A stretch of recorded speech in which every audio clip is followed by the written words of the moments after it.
With our warmer weather, no doubt you are getting outside more and more, and many of you are taking your pets along for the ride. But even a simple walk with your pooch can lead to problems. And all of a sudden you find yourself in a panic because of something they ate or they got curious and they went over and smelled it.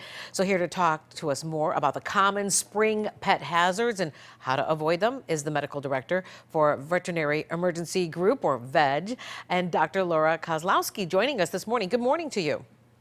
Good morning. Thank you for having me. Well, absolutely. You know, we are not far away from the time when a lot of people start to think about their lawns. And the first thing a lot of us want to do, Scott and I were just talking about this, is put down seed and fertilizer. So that can be kind of dangerous. Well, it is dangerous for the animals. What do you want people to know about the dangers? Yeah, absolutely. The most important thing to know is be aware of the products that you're using.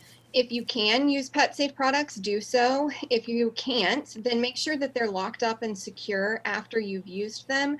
The biggest issue is ingestion. So if your pets do ingest any amount of these, they can be toxic, and they can be toxic quickly. If you're going to use a lawn care service, let them know that you have pets and let them know that you'd like to use pet safe products.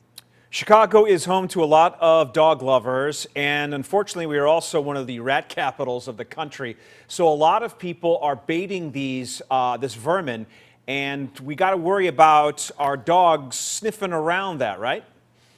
Yeah, absolutely. Not so much sniffing as ingesting again. So we do see a lot of rat poisoning toxicities in the ER.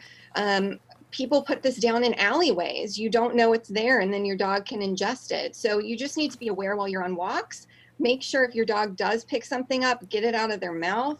If they do ingest something and you don't know what it is, bring them to your veterinarian or to an ER as soon as you can. A lot of these products are bright green, and they're blocks or they're pellets, but anything that you see that looks like a block or a pellet, and if your dog ingests it, then your dog should really be seen by a veterinarian. Absolutely. Okay, so we're not there yet. We'd like to be there, but we're not there yet. Summer does come around very quickly, and dogs have a tendency, a lot of them, to get overheated. At what point do you know that your dog is in distress and that it's time to get to the emergency room for a visit?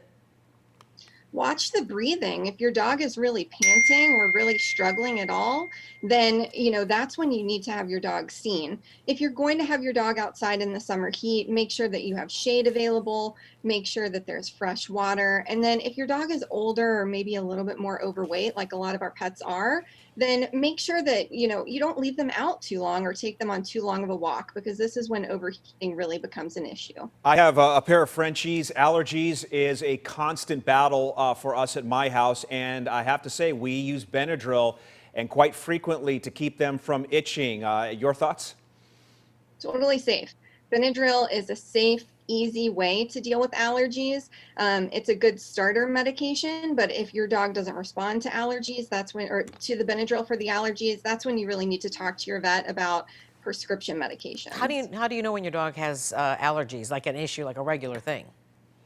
Super itchy. Normally they're really itchy, or recurrent skin infections, recurrent ear infections. Those are the main signs. Okay, good to know, good to know. All right, so if people would like to get a hold of you, maybe ask you any more questions or bring their pets to you in an emergency, where do they go? Yeah, so we are at 755 West North Avenue, the corner of North and Halstead. We're a 24-hour ER. You can call at any time if you have a medical question or if you're concerned about an emergency, and all medical questions are actually answered by a veterinarian. Dr. Laura Kozlowski, thanks so much for your time, Doc. Thank you.